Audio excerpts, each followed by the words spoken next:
I see the crystal raindrops fall, and the beauty of it all is when the sun comes shining through.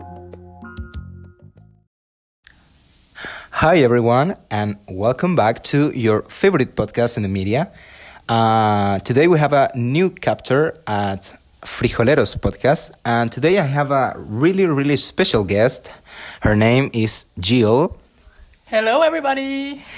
And today we are discussing a stand-up comedy that is available at Netflix. It's not new at all, but it's a really good one. Its name is Trevor Noah, Son of Patricia. And today I have here my dear estimate friend to talk about this and discuss, and know what's her opinion about this. So, Jill, what do you think about this stand-up comedy show? When I watched it, I found it very interesting, but also funny because Trevor Noah is a very funny guy, and it's nice to see his show, also because of his background. So I would like to start introducing you to Trevor Noah. Is that okay? Yeah. So, Trevor Noah is a 30-year-old South African comedian. And probably when you see a photo of him, you'll recognize him. His mother is from South Africa, and his father is from a German-speaking part of Switzerland. He was born in 1984 in Johannesburg in South Africa. And at that time, there was like a legislation called apartheid legislation that classified people in their skin color. So his mother was classified black and his father was classified white. So he himself was colored. And the relationship they had was illegal because it was like an interracial relationship. So they weren't allowed to have neither a sexual relationship or a marriage. So when he was very young, he was always with his mother, and that's how he also grew up in a black township with his mother and his grandmother because he couldn't be seen with his dad. And also he went through a lot of difficult moments because his mother also was physically abused by her next husband, and so he was confronted by also a lot of violence and not very good treating in his early life. And later on he went to Los Angeles and he started his career as in small roles in movies, radio stations, and also as a comedian. And in 2015, he took over The Daily Show. It's also very popular in the US. But he focused most on his comedy. So that's what he's most popular for, his stand-up comedy performances and how he experiences racism in his daily life, but also experienced it in his early life.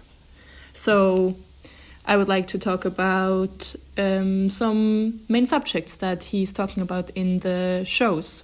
What do you think of that? Oh yeah, I think it's a good idea because this show has a lot of subjects and really important points that I would like to talk with you right now. And first of all, there's something that I really liked. That is when he talks about a vacation he had with his friends, a day, like a normal day, his friends come up and say, hey, why don't we go camping, without internet connection, without electricity, only nature and us. And it's funny. It's funny, the response of Trevor, because he says oh yeah, not funny at all, because it was my whole childhood. And for them, it was just an experience more. But for he, it was I think a traumatic time when he was just a child. So, what do you think about this? Yeah, that was a very good scene. I also thought that this was funny, how he was talking about it. But actually, it's not funny at all because his friends, they see it like an adventure and a nice experience. But Noah himself. That was like his reality once when he was small. So why should he go like on that trip again and repeat that? And it's like he also makes a joke about it that there should be like a trip advisor for black and white people, because what white people want is like what black people escape of. And this is like one of those moments where he's like telling something that is funny, but actually it's true and it's not funny at all. So I think that it was very important in this scene, for example, to see that there are differences between people that are coming from the US and that are not even thinking about what their words mean, in comparison to a lot of immigrants that have to face those situations where they're reminded of what was their past. And as you said, like, that was a trauma, and now he has friends who think that's a nice experience. So that was somehow funny, but also like a very serious subject, I think. Oh yeah, I also think that it's a really, really not funny subject at all. So, well, I have like another subject that I would like to discuss with you, and it's that in some point of this show that was really, really funny actually. I laugh a lot. At the point he talked about the N-word and the different impacts that it has in the United States and in Africa. You know, it's different. But what you can say about this? So what I thought about this scene, it was like when he was talking about that in South Africa, the N-word is not like a word you use like in racism, because it's how they call themselves, and that if you want to assault someone, it's not the N-word you use, it's another word, it's called kafir. And here in Switzerland, like there where I come from, but also in the US or also here in Chile, I think you don't even know that word. So the N-word has no power in Africa, and kafir, the word that is used as the N-word in South Africa, has no power in the US. So it's a little bit weird, or also like ironically, that for the Americans the N-word has a lot of meaning, and it's a negative meaning. And in South Africa it's not like negative. He talks about that it means to give. So it's not even a bad word. It's like a word you use regularly. And for the African, kafir is like a very bad word. And in the US, it doesn't even have any meaning. So there you can see that the words in other countries, depending on where you are, have different meanings. And that's something I found very, very interesting, that the language can be so different and words can have such a different meaning. Oh yeah, that's really, really true what you're saying. And it's interesting because I read a book that is called Out of Many. And, well, it's like different stories about different people, you know, from different parts of the world. And there's a woman that it's called like Amy, I think it was her name.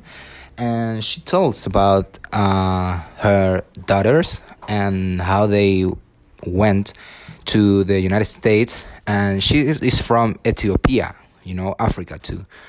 And I think it was quite the same experience, I think, of what Trevor is saying right now, you know, like this culture shock of the big difference in the words. And, well, it has to be really, really difficult. So it was like a really interesting book also, because it recapitulates different stories, and the people is like quite the same always, that the difference or the difficulties of going to another country with another culture and another language. So I think it's really, really amazing actually. So now we're coming to an end, and I would like to ask you if you want to do like a big sum up of everything we talked in today's episode. And Dan, do you want to say something? Yeah, like I think the most important thing that we should take out from this conversation we just had is that words can have a very strong meaning in one country and have absolutely no meaning in another. And that this can have a big affection to immigrants. And we saw that in the example of the N-word. We saw it also in the example of the camping and how a sentence like, oh, let's go somewhere where we have no water and no electricity and everything can have like a big impact to someone who had the experience of not having anything. So I think that the most important realization after this show is that a positive relation to something can be changed to a negative experience, and a negative experience can be associated with an experience that has no worth at all in another country. And we should think about how we use words and what different meaning it can have. Oh yeah, thank you. It's a really good sum up actually. Thank you all, the one who is listening this episode, and hope to see you in the next one. So thank you all. Goodbye. Goodbye. Just the two of us.